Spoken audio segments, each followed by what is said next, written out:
يا مساء السعادة على كل الناس اللي بتسمعني دلوقتي.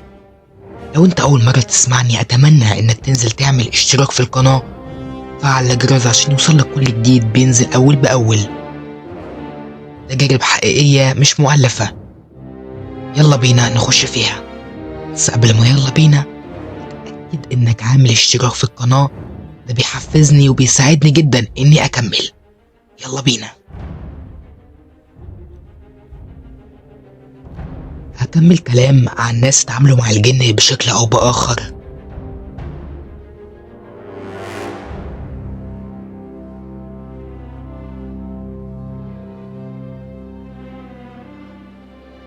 إحصائية صدرت مؤخرا عن مركز الدراسات الاجتماعية والجنائية إن الناس اللي بتروح للدجالين بيوثقوا أكثر من مليار جنيه، يعني بيصرفوا أكتر من مليار جنيه على أعمال والسحر والدجل سنويا، في جلب الحظ أو للعمل أو الإنجاب أو لحل المشاكل الأسرية أو الشفاء.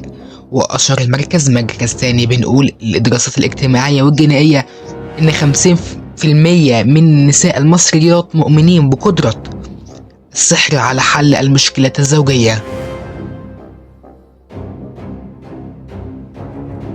أكدت الإحصائيات أو الإحصاءات بأنها عدد العاملين بهذه المهنة يصل إلى 355 ألف مشعوذ ومشعوذة، وبيستفيد من وراهم عدد من المهن الأخرى على رأسها العطارين.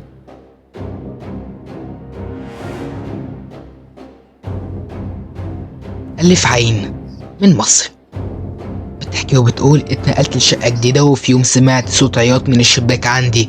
طلعت لقيت طفلة صغيرة في البيت اللي في وشي. طلعت لها قلت لها خير يا بنتي بتعيطي ليه؟ فضلت تعيط يا بنتي مالك؟ محتاجة حاجة؟ يا بنتي ردي عليا.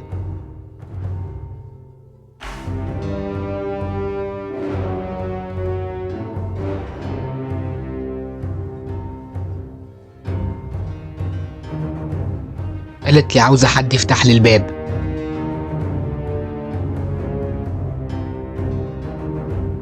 قلت لها انا ما عنديش حد معايا دلوقتي، فين مامتك وفين باباكي؟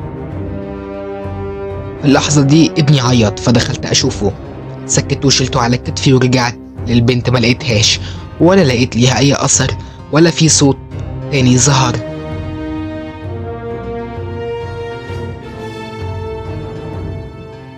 ظهرت من الشباك وكانت بتبص وبتشاور لي ان انا افتح لها تاني. ابني على كتفي عمال يصرخ ويعيط بطريقة هستيرية عمره ما عيط بيها قبل كده. دخلت جوه اسكته وسكت. لما جوزي جه بحكي له بصلي باستغراب وقال لي الشقة دي مش مسكونة ومحدش عايش فيها من سنين. قلت له ازاي ده؟ انا كلمتها وقلت ومتأكدة. راح سأل الراجل الكبير جارنا في الشارع على الشقة، قالوا الشقة فاضية من زمان يا استاذ، كان ساكن فيها راجل ومراته وبنتهم. هما اللي خرجوا وسابوا الشقة لوحدها، رجعوا ولقوها فتحت الغاز وماتت محروقة. سابوا الشقة وكذا واحد بعد كده قال انه شافها واقفة في الشباك بتعيط وبتطلب من حد يفتح لها الباب عشان بتتخنق جوه. لما عرفت كده خفت جدا وطلبت من جوزي ان احنا نسيب الشقة، لكن يعني كان صعب اننا نلاقي سكن بسرعة. بعد كام يوم كنت داخلة الحمام اغسل وشي، فجأة النور اتقطع عليا. مشيت في الضلمة ناحية الباب لحد ما وصلت لها. وصلت للباب جيت افتحه كأنه مقفول من بره. سمعت صوت بيعيط جنبي في الحمام، صوت طفلة. النور رجع،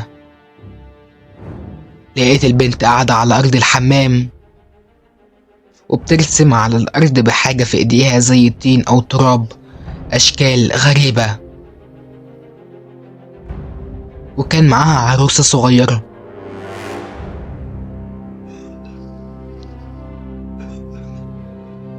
قالت لي تعالي العبي معايا، وهي بتقولي تعالي العبي معايا ما كانش طريقة طفل أبدا. فضلت متجمدة في مكاني والبنت مش راضية تنزل عينيها عني. ومن الناحية التانية بدأت أسمع صوت ابني بيعيط بنفس الطريقة الهستيرية اللي كنت سايباه نايم ومفيش أي حاجة. والبنت عمالة تقول في الجملة تعالي العبي معايا.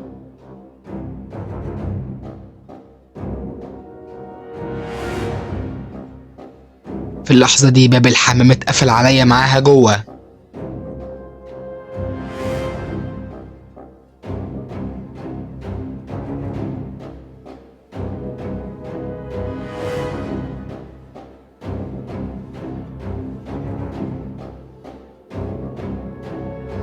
لزقت ظهري في الباب وبقيت عمال اقول اعوذ بالله من الشيطان الرجيم. انا مش عارفه، انا عارفه ان انا في الحمام لكن مفيش حاجه اقولها غير كده.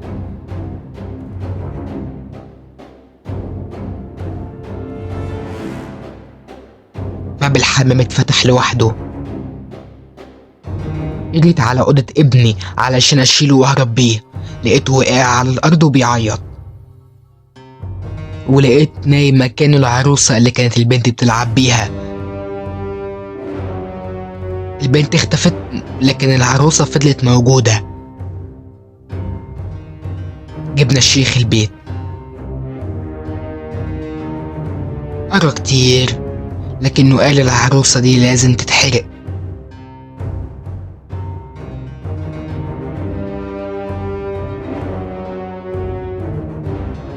وحرقناها.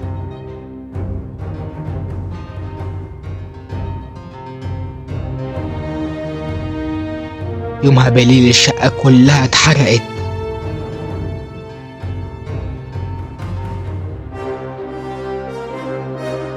طلع كان حلم. أنا متأكدة إنه ما كانش حلم والشقة كانت بتتحرق. جبنا الراجل ده تاني، قام طلب مني إن أنا أغسل كل الأوض بمية عليها ملح، وادانا بخور وقال ولعوه. البخور ده جاي من المدينة المنورة. فضل ابني لمدة سنين يتكلم عن بنت بيشوفها قاعدة في الدولاب كل ما يفتحه. حاتم بيقول في قصة تانية إنه ساكن في بيت ورثه عن والده، جيرانهم ناس طيبين وكل واحد في حاله. بس وسط الناس الطيبين كان في واحدة ست الناس بتخاف منها، عايشة في البيت لوحدها وملهاش اختلاط مع أي حد، كبيرة في السن ولابسة أسود على طول. حاتم بيقول كنت بشوفها بالليل ساعات طالعة فوق سطوح البيت وتفضل تروح يعني تلف حوالين نفسها زي اللي عنده حالة نفسية. سمعت كتير إن الست دي مخوية جن وبتعمل أعمال.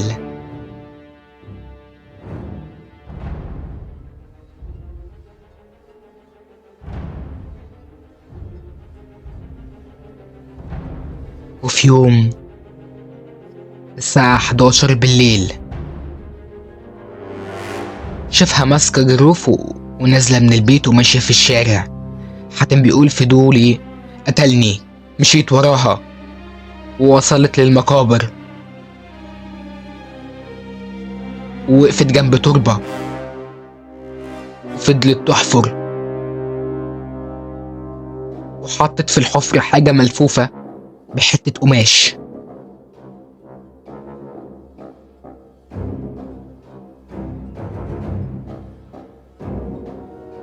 غالبا حست ان في حد فبصت، لكن انا كنت استخبيت.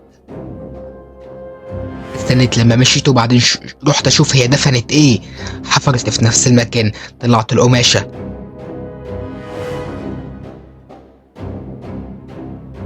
القماشة دي اقدر اقولك انها قد اكبر من كف الايد بشويتين. لقيت فيها جنين ميت، بطنه مفتوحة ومحطوط جوه بطنه ورق مكتوب عليه حاجات كلها طلاسم. خفت واترعبت، رميته على الأرض وطلعت أجري.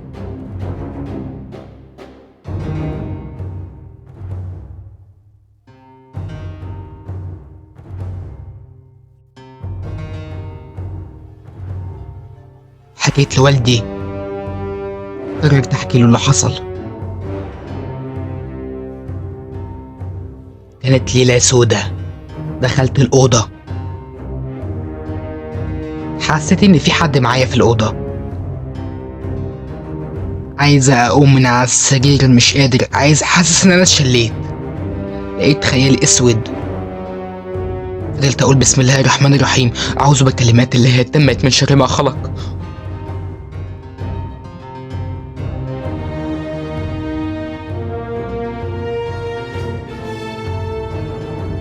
بعدها بشوية سمعت صرخة جاية من بيت الست.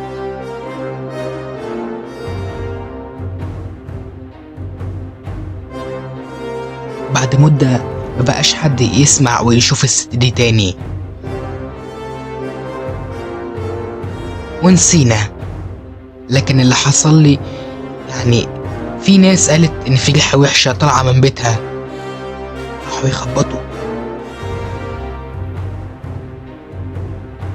اتصلوا بالشرطة. البيت من جوه كان ضلمة ومليان تراب، الحيطة عليها رسوم مرعبة وريش اسود ملزوق في الحيطة كتير وعلى الارض. الست ملهاش اثر. اوضة النوم السرير كان فاضي بس المرتبة كأنها محروقة او شيطة. دورنا في الارض لحد ما وصلنا للحمام. الحمام كان فيه قصاقيس ورق مكتوب عليها آيات من القرآن لكنها مقلوبة. أنا فاكر كويس كانت سورة الإخلاص وقل هو الله أحد الله الصمد، ولكن كانت مكتوبة بالحروف مقلوبة: لام قاف واو ه لام، لام ألف دال ح ألف.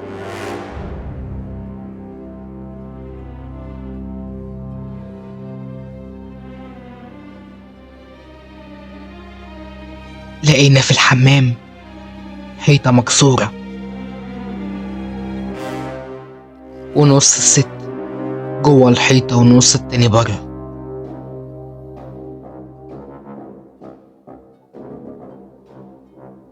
منظر كان مش مفهوم. لما شدوها لقينا على وشها شدوا أصعب علامات الفزع، هدومها متقطعة. الشكل العام والواضح إن الست كانت بتتشد جوه الحيطة.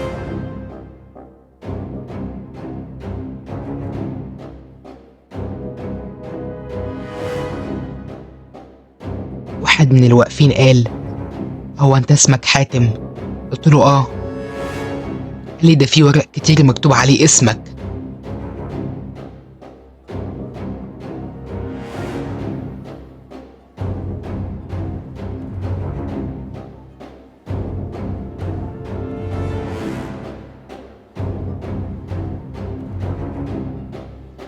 سيبنا المكان وسيبنا البلد كلها وسافرنا، والحمد لله ما حصلش اي حاجة. كفاية اول اللي انا شفته.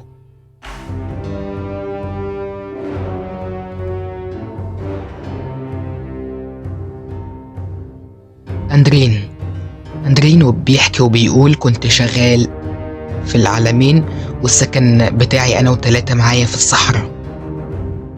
مكان مقطوع جدا وقدامه بالظبط مقابر. المقابر هناك كانت زي الحفر في الارض، المتوفى بيتحط فيها وبيتردم عليه تراب وبيحطوا قالب طوب وخلاص، دي طريقة الدفن هناك.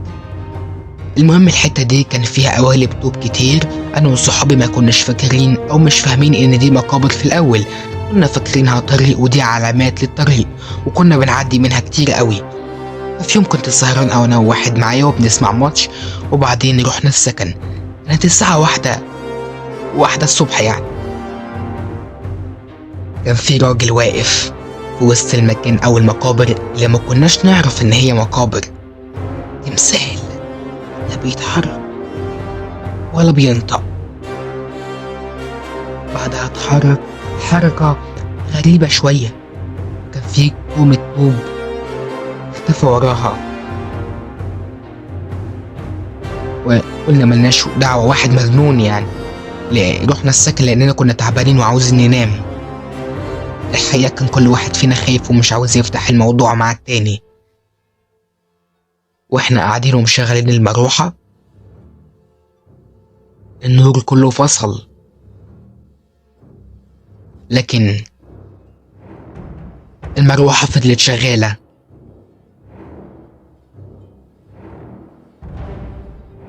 وسمعت صوت حنفيات المية كلها بتشتغل، صوت حاجات بتتكسر كتير.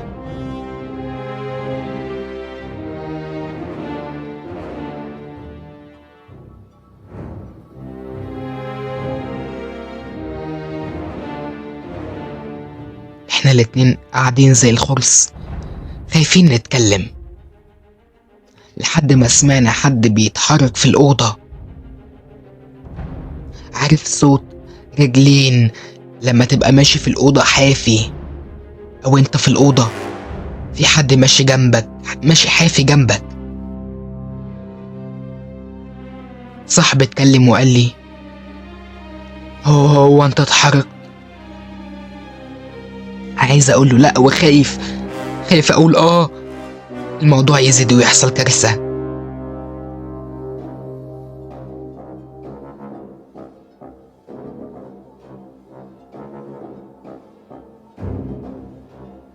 رد عليا،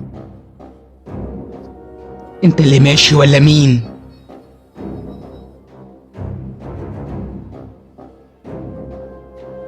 الصرخة خلتني قمت نطيت من مكاني، طلعت اجري برا. لما طلعت برا لقيت صاحبي واقف. قلت له انت خرجت امتى؟ قال لي انا خرجت من قبلك من شوية. قلت له من شوية امتى؟ قال لي من قبل ما النور ما يقطع انا خرجت.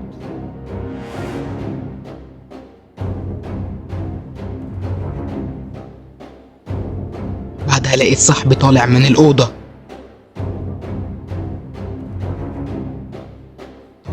بصيت ورايا ما لقيتش اللي كان واقف. فضلنا طول الليل قاعدين برا. تاني يوم بعد ما خلصت شغلي حاولت أتناسى الموضوع. نمت، حلمت إن أنا ماشي في طريق الأرض مشققة من الجفاف، وسمعت حد بينادي عليا، وظهر قدامي راجل قصير القامة وفي علامة في نص راسه عبارة عن 3 خطوط متوازية، وإيديه طويلة وواصلة لحد الأرض، وملامح وشه مش واضحة لكن عمال ينادي عليا. أنا بحاول أجري لكن جسمي متخشب. عارف لما الكابوس بيجيلك وتحس إن في حاجة بتطاردك، ممكن كلاب أو جن أو أي حاجة، ومش عارف تتحرك، جسمك كله مشلول؟ هو ده اللي أنا كنت فيه.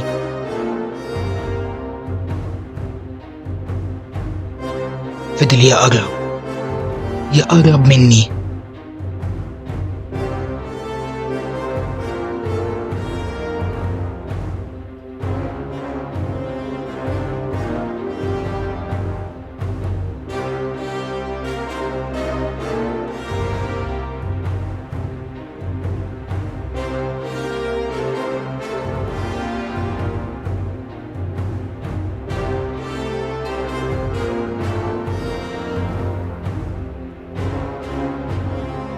لما قرب مني ملامحه وضحت.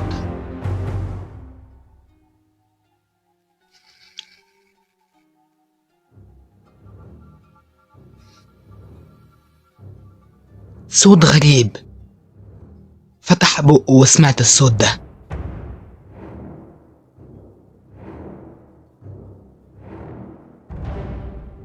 فقت بعدها من الكابوس.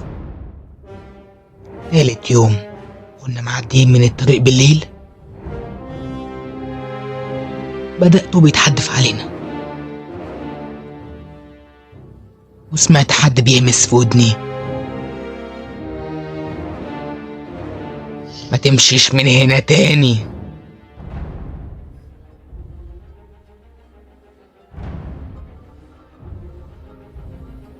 بصيت حواليا عشان اشوف مصدر الصوت، مفيش.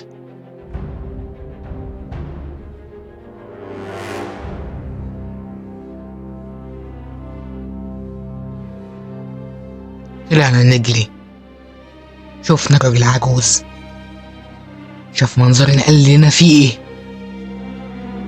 حكينا له، قال يا ولاد الطريق اللي انتوا بتمشوا فيه ده طريق مقابر، واكيد بتأذوا الميتين، انتوا كده بتمشوا عليهم.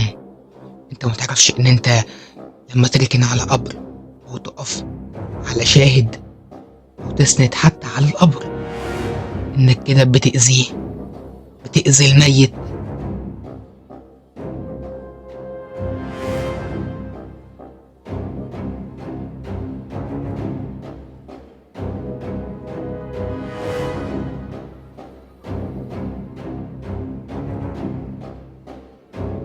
لما حكينا لزمايلنا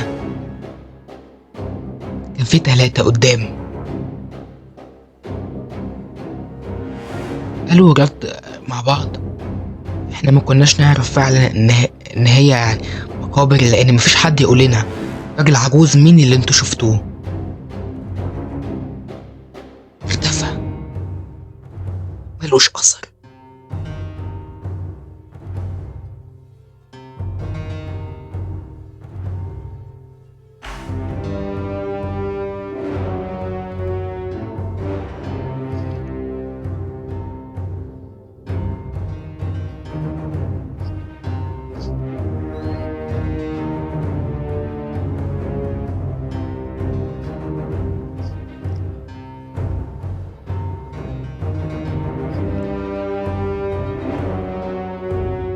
يه الف، يه الف. بتقول عندنا في الشارع زمان كان في بنت عايشة مع أبوها ومرات أبوها. مرات أبوها ما كانتش بتحبها، زي ما بنسمع في الحواديت يعني أو بنسمع في القصص الحقيقة. معاملتها وحشة جدا، وبتقوم الولد على البنت، وكانت للأسف بتضرب بسبب مرات أبوها. اللي حصل إن البنت دخلت الحمام وولعت في نفسها. دخلوا عليها وفضلوا يحطوا عليها بطاطين وملايات، لكن المسكينة ماتت.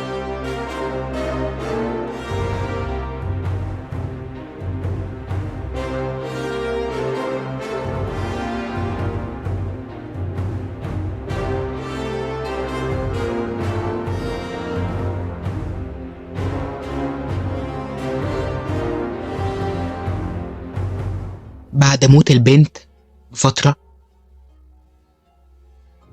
كان أي حد بيطلع على السطوح بيسمع صراخ البنت وهي بتتحرق. عارفين ليه؟ لأن هم رموا الملايات والبطاطين اللي كانوا بيحاولوا يطفوها بيها فوق السطوح.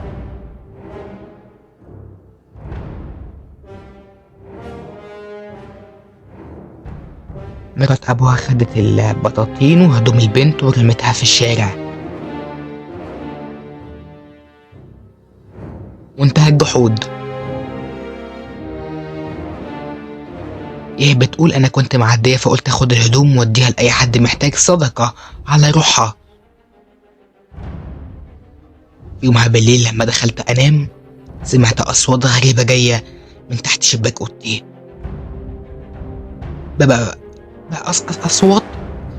اصوات بني ادمين ولا حيوانات ولا ايه.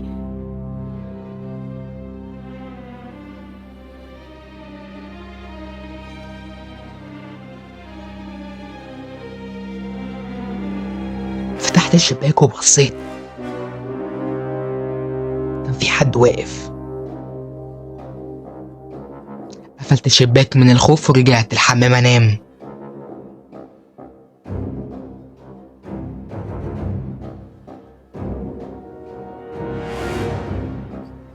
سمعت صوت حد ورايا.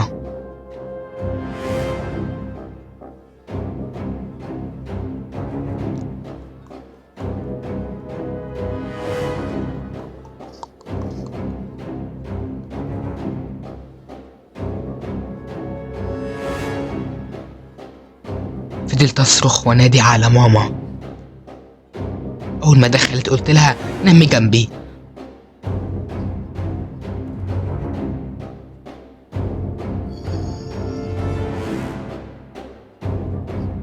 سمعنا صوت مرعب جاي من الأوضة اللي أنا حاطط فيها حاجة البنت.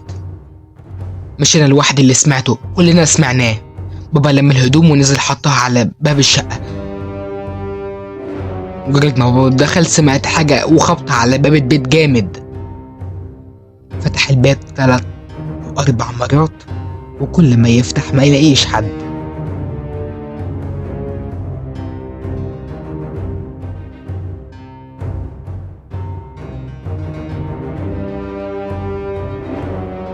بقينا مش عارفين لو اتبرعنا بالهدوم دي لحد يمكن يحصل لهم حاجة هما كمان. نحرقها يعني ولا نعمل فيها ايه؟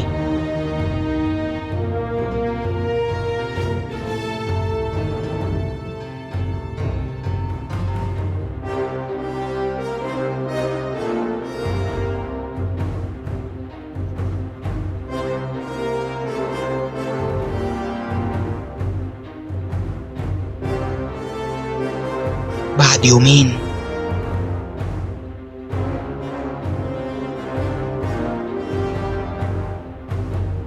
مرات الأب وقعت من فوق السطوح وماتت.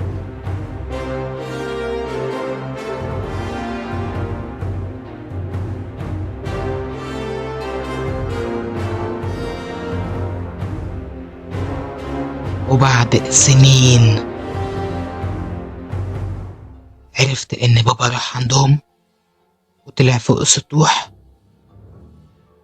وحط الهدوم فوق.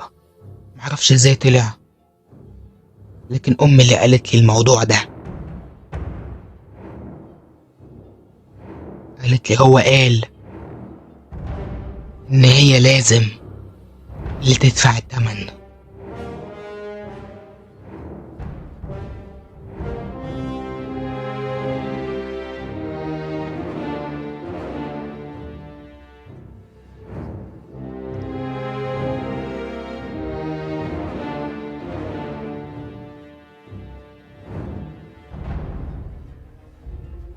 من الجزائر نور بتقول كنت في الزيارة لقريبة ليا كبيرة في السن وعايشة لوحدها.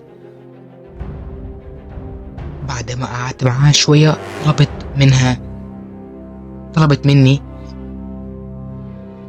إن أنا أوديها الحمام.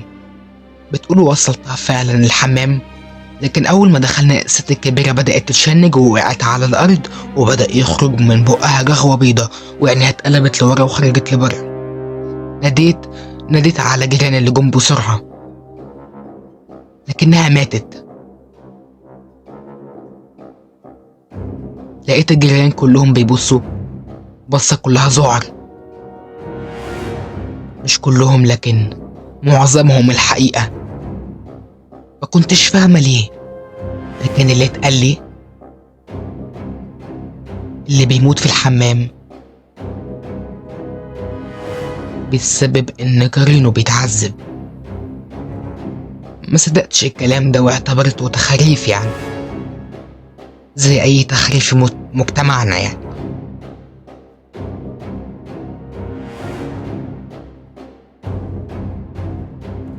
ووقت الغسل بتاع جدتي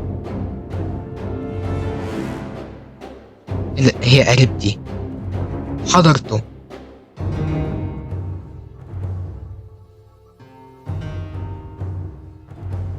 وهي بتتغسل وقعت من على الخشبة اللي بيغسلوها عليها.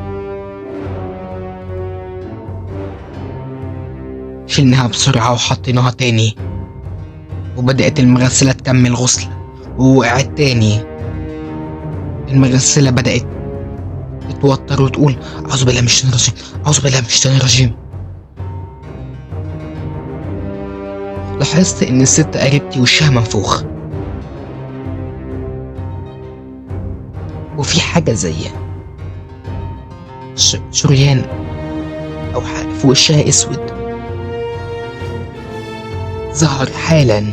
معقول من الوقعة؟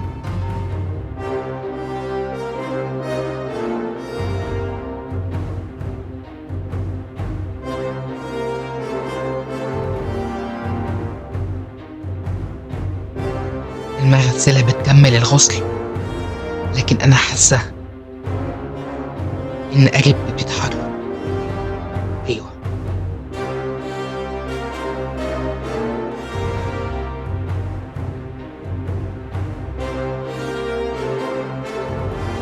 كانوا رابطين راسها علشان فكها ما يتفتحش بحاجة زي قماشة كبيرة. فكوا القماشة، بق الست اتفتح على الآخر.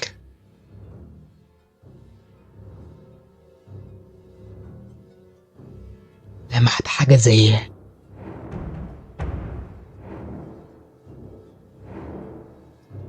في المكان اللي بتغسل عليه. إذا أقول المغسلة وهي مش واخدة بالها، بس يعني عايزة أقول لها حوش عنها النمل.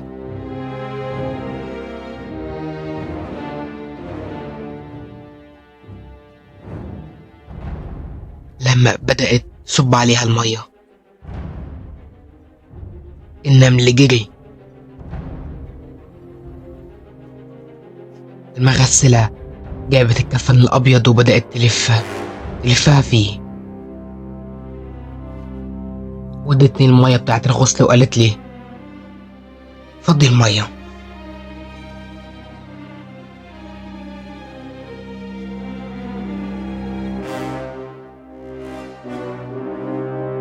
خدت المية حطيتها في الحمام، وانا معرفش، ومحدش قال لي ان هي ما تتفضاش في الحمام. ومجرد ما فضيتها في الحمام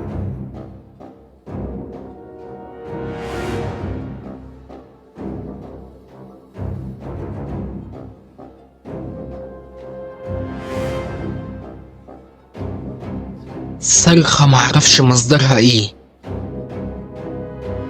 وقعت على الارض وخرجت اجري.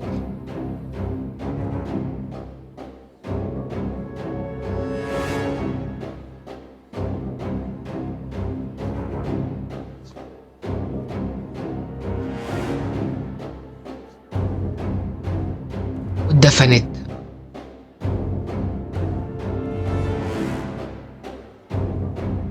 حاجة جوايا مصرة ان انا اروح بيتها تاني، معرفش ليه. رحت.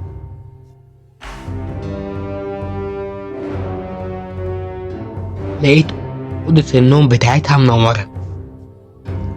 دخلت لقيت في صندوق عند السرير، امتى اتحط معرفش.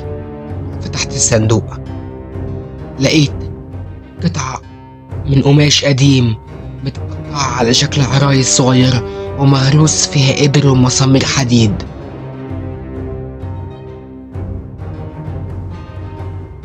كنتش محتاجة حد يفسر لي إن هي كانت كده بتعمل أعمال وبتمارس السحر الأسود. العرايس القماش مكتوب عليها أسامي ناس كتير جدا أعرفهم. فضلت أقلب فيهم يمين وشمال أدور على أي عروسة اسمي مكتوب عليها، ملقتش.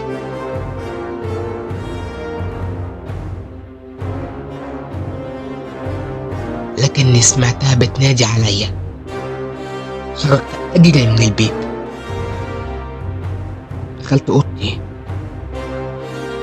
حاولت أنور النور منورش. رحت ناحية الأباجورة عشان أنورها، نورت لوحدها لأن الست قريبتي كانت واقفة وهي اللي نورتها. وبعد كده طفت النور وخرجت أجري واختفت. دخلت في حالة نفسية سيئة جدا. والدي استعان ب3 شيوخ جم البيت. كانت من أصعب أيام حياتي، لأن هم قالوا 2 الحقيقة، قالوا إن القرين شايف إني كان ممكن أنقذها وما أنقذتهاش. أما التالت فالحقيقة ما كانش شيخ، فضل يقول كلام غريب لحد ما وقع من السقف قماشة صغيرة وعروسة مكتوب عليها اسمي، نوال.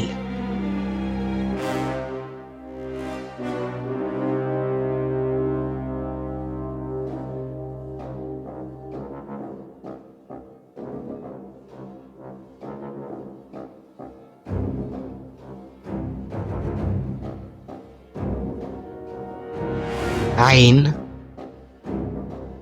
بتقول أنا كنت ساكنة في مدينة جامعية، وفي يوم كنت سهرانة قبل الفجر وصحابي كلهم نايمين. كانت بتسمع قصة رعب. بتقول بعد ما خلصت سمعت أصوات غريبة زي ما يكون في حد بيخربش في الحيطان.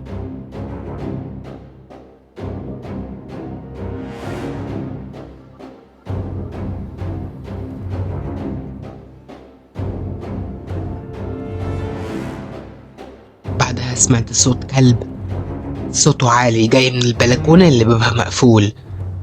فأنا ساكن في الدور التالت. شفت المقبض بتاع البلكونة بيتفتح، بيتلف لوحده، وكأن في حاجة عاوزة تدخل من برا.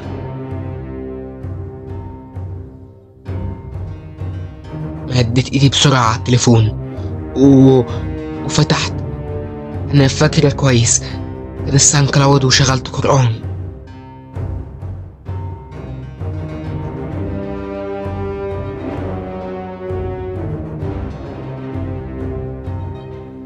صحيت صحابي وحكيت لهم بعد ما الموضوع هدي وسكت، واللي كان بيفتح مشي، وقالوا لي ده آخرة الرعب اللي بتسمعيه.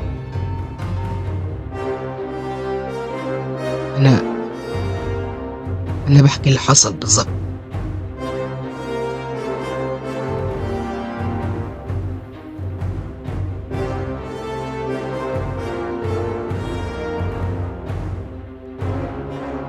واحدة معايا في الجامعة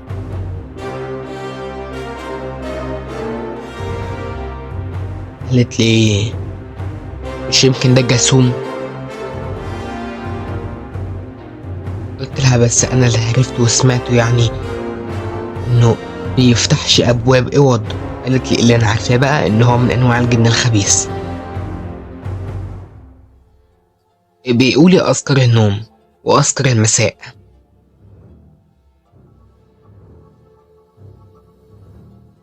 من معلومات اللي حكيناها ان الجاسوم لا بيفتح ابواب ولا بيستأذن، وان احنا لما بنصحى من النوم بنلاقيه طابق على صدرنا.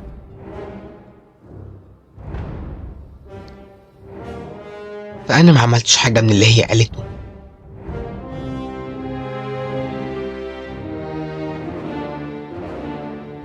بعدها كل يوم كانت بنت من صحابي في السكن تحكي انها شافت حلم وكابوس بشع، وحست بضوافر على كتفها.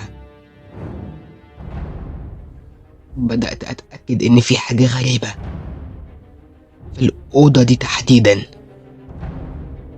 في مرة كنت سهرانة بذاكر وحسيت إن في إيد بتلمس شعري.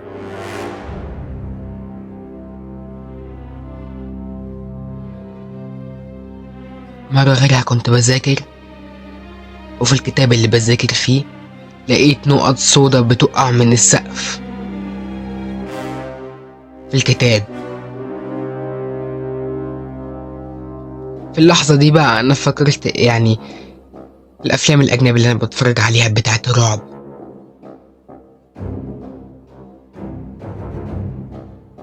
الأوضة اللي فوقنا كان ساكن فيها بنت من كام سنة، وكانت للأسف مسار سخرية ناس كتير من الزميلات اللي كانوا معاها، علشان للأسف كانت هي عندها مشكلة في رجلها فكانت بتعرج.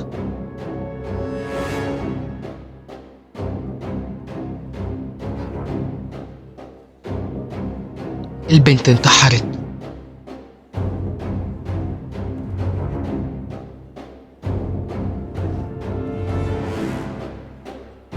هل هو ده السبب؟ معرفش. اللي حصل ان يعني احنا اتكلمنا مع بعض ان احنا هنسيب الأوضة، لكن انا قررت واقترحت واقنعتهم ان احنا هنسيب السكن كله.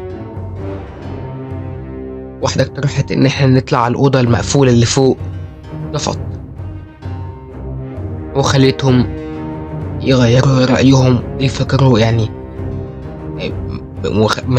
ما يفكروش في الاقتراح المهبب ده.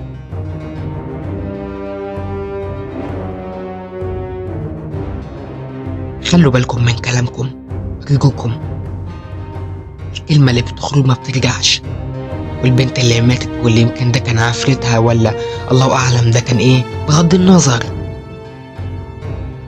اتأذت نفسيا لحد ما انتحرت. يعني الناس المليانة شوية والناس النحيفة والناس القصيرة والناس الطويلة بزيادة ما تسخروش منهم، لأن انتوا مش عارفين ده ممكن يوصلهم في الآخر بإيه.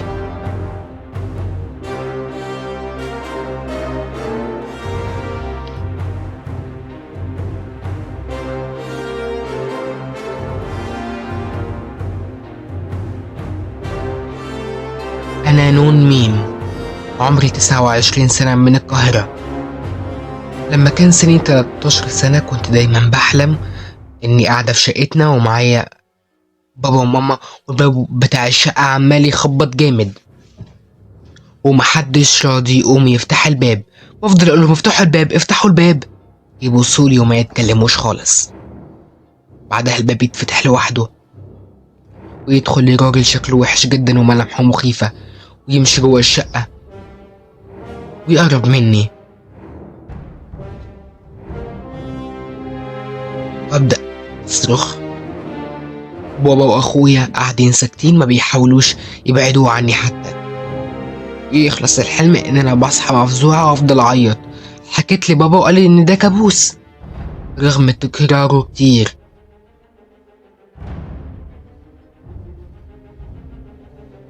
ماما في مرة بتحكي لصاحبة البيت الحاجة فريدة وبتقول لها على اللي انا بشوفه، قالت لها انا معرفش، اول مرة حد يشتكي من الشقة يعني. طيب احاول اجيب لكم الشيخ يشوف في ايه في الشقة.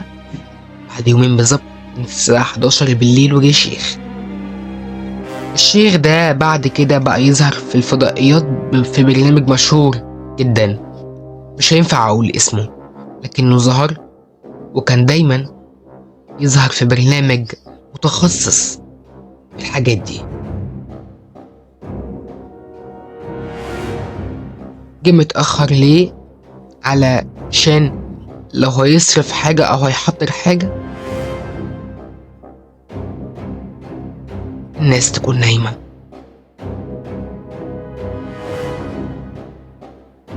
ملامحه هو ابيض شوية، جسمه مليان، ليه دقن بني، مش هينفع اقول اوصف اكتر من كده. ما كانش لابس جلابية، كان جاي لابس قميص وبنطلون عادي. طلب مني احكي له اللي بشوفه. حكيت وقال لوالدي هنحتاج نعمل جلسة. ضلموا نور الشقة، سيبوا النور خافت جدا، محتاج صينية مدورة ومفتاح.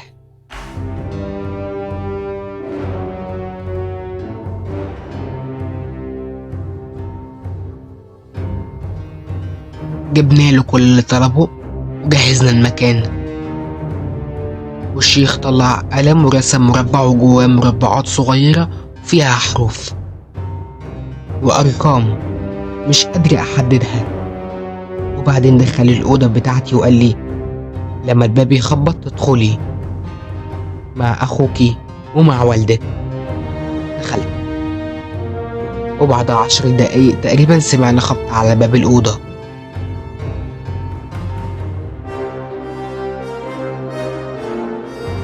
أوضة مظلمة ومفيش نور إلا نور شمعة صغير.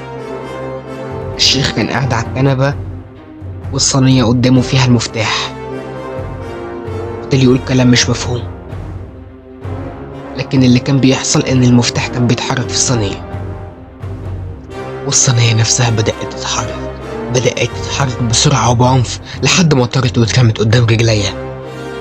صرخت، طلعت أجري برا. بعد شوية خرج ورا الشيخ وقال خير يا جماعة.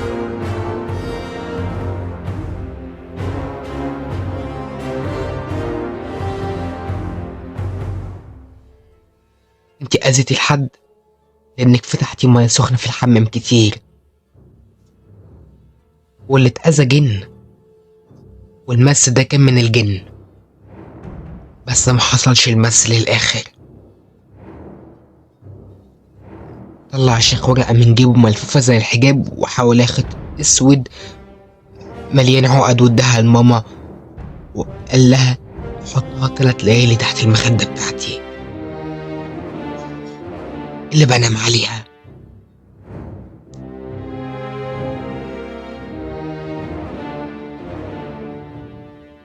ماما عملت كده.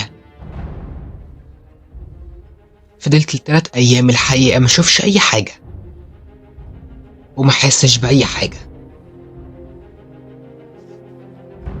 لكن بعد ال3 أيام كان جحيم.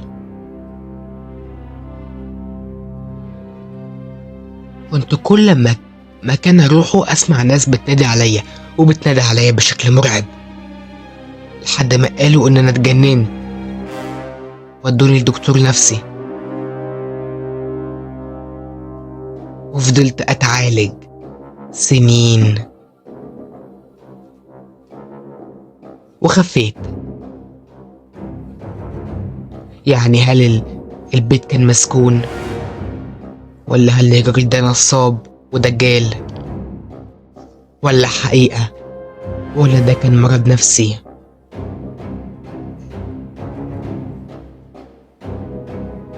مصطفى بيقول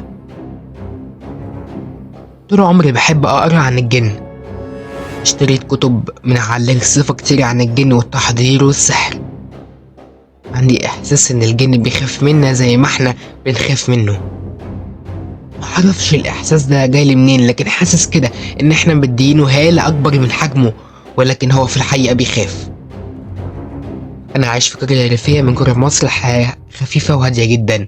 شباك أوضتي بيطل على الجسر خشب قديم، قليل جدا لما حد بيعدي من عليه. كنت ساعات برجع بالليل متأخر بحكم الدروس وكده وبعدي من على الجسر ده. قريب من الجسر كان في حاجة يعني زي واحد ساكن كان اسمه عبده. عبده ده كان عنده عشة قريبة من الجسر، تحديدا كان اسمه عبده المخاوي، وكانوا بيقولوا عليه كده يعني. العشة أو الكوخ ده شفت في مرة وأنا معدي نور، نار مش نور، كأن في حاجة مولعة جوه، وسمعت صرخات عيال صغيرة جوه.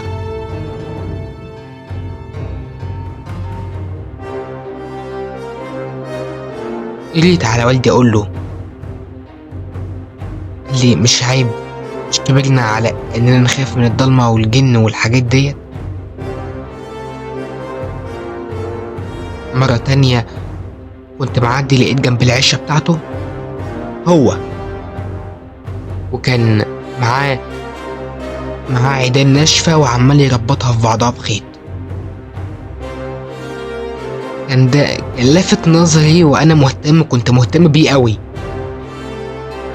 قربت منه وقلت له السلام عليكم. رفع عينيه وبص لي وقال لي عايز حاجة؟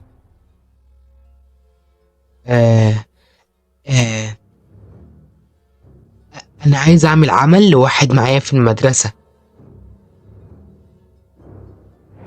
بقى مش أنت بتعرف تعمل الحاجات دي؟ وهجيب لك الفلوس اللي أنت عاوزها.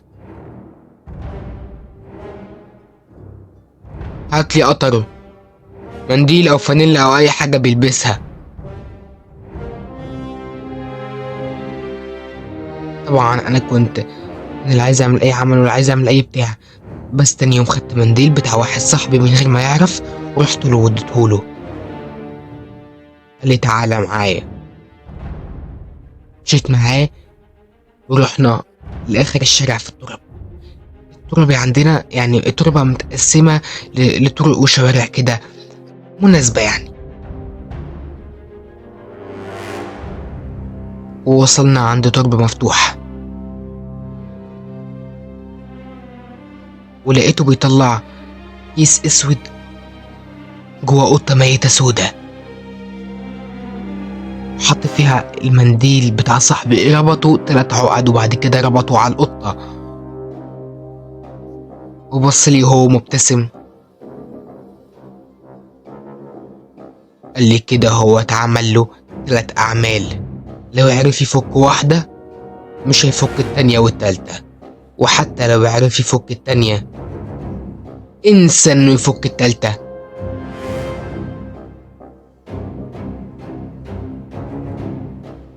خد القطة وادفنها جوه. لا انا لا مش هدفن. انت اللي تدفن. لو ما دخلتش ودفنتها انت العمل هيترد لك.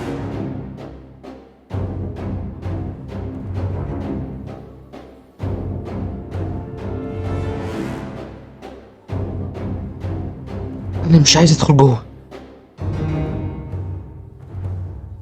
لا، انت ادخل. قلت لك ادخل.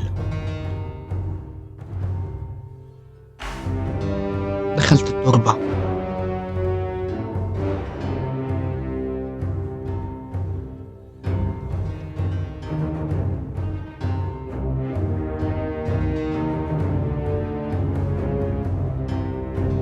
وحفرت. طول ما انا بحفر سامع صوت ناس بتتنفس حواليا وناس بتهمس. دفنتها وخرجت اجري. تاني يوم صاحبي اللي عملت له العمل ما جاش، وفضل اسبوع غايب، وكل ما اتصل عليه ما بيردش. خدت بعضي ورحت ازوره. والده قال لي عيان. حاولت استدرجه في الكلام. قال لي حصل له حاجات غريبة. احنا فضلنا 3 ايام يطلعه نايم من الحمام. كان يدخل ينام في اوضته. واول مرة والدته دخلت الحمام لقيته نايم في الارض. تاني مرة انا اللي لقيته.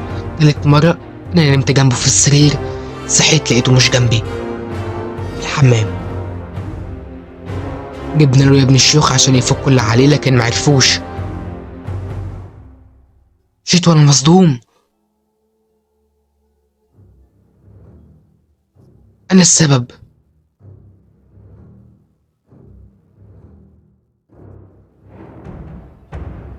انا اللي عملت فيه المصيبة السودة دي. انا رجعت لعبد المخاوي وقلت له خلاص هو اتأدب، فك بقى الحاجات. ضحك وقال لي افك ايه؟ قلت له خلاص انا مش دفعت لك فلوس هدفع لك تاني بس فك. ما بيتفكش. قلت له مفيش حاجة اسمها ما بيفكش.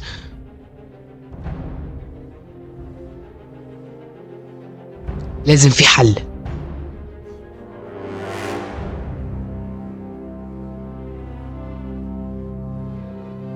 قال لي عندك القبر روح طلعه، بس لازم تبقى عارف ان العمل هيتنقل لك.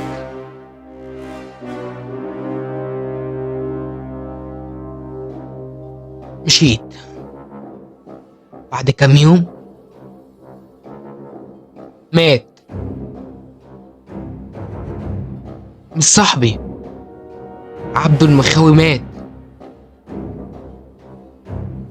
معرفش مات ازاي ولا ايه اللي حصل له.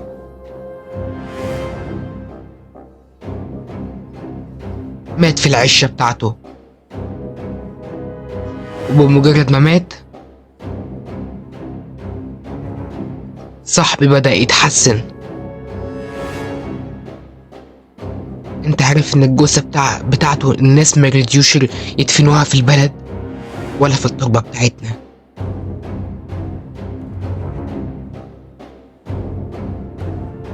لحد ما الحكومة جت خدت الجثة ويدفنون، والناس وقفوا قدام التراب ومنعوا اي حد ان هو يبص او يتفرج. خدوا جثته ما نعرفش حصل لها ايه.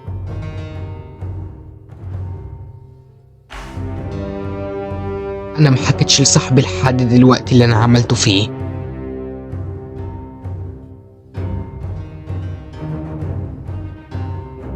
الحمد لله انه مات.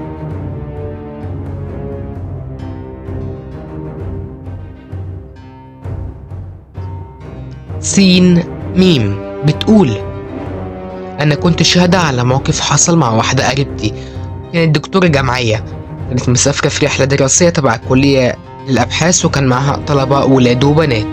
عدد الطلبة كان كبير على الفندق اللي نزلوا فيه، فاضطرت إدارة الفندق إن هم يفتحوا للبنات جناح لوحدهم، وبقت البنات في مبنى والولاد في مبنى تاني. قريبتي طلبت من دكتور زميلتها معاها في الأوضة تقعد مع الطلبة لحد ما يطلعوا أوضهم وتتأكد من ده، وهي هتطلع أوضتها ترتاح. المهم دخلت الحمام وراحت تاخد شاور. بتقول وأنا لسه واقفة في الحمام كل الحنفية اتفتحت لوحدها بقى عادي، ما خفتش وراحت قفلتها ورجعت اتفتحت تاني، وسمعت صوت أطفال بتتحرك. بتقول خافت وخرجت بسرعة، راحت تصلي ولسه بتبدأ في الصلاة سمعت صوت ضحك الأطفال تاني، وصوت الحمام اتفتح تاني. بدأت توكن يعني إن في حاجة مش مظبوطة، فقرأت قرآن والدنيا سكتت وصلت. تاني يوم وتالت يوم، تمام رابع يوم على الساعة 10:30 سمعت بنت بتصرخ بهستيريا، لبست روب وجريت بسرعة على مصدر الصوت. لقيت طالبة بتصرخ وبتقول أنا عايزة ماما ودوني لماما. قريبتي حاولت على قد ما تقدر تهديها، وبعدين سألتها ايه اللي حصل. قالت لها انها كانت بتكلم خطيبها ولقت الباب بيخبط، فافتكرت ان اللي بيخبط زميلتها اللي معاها في الأوضة. قالت لها ادخلي، محدش دخل. الباب خبط تاني، قالت لها بقولك ادخلي انا بتكلم، مفيش حد دخل. قفلت مع خطيبها وقالت له انا هقوم اشوف في ايه. فتحت الباب ما لقيتش حد.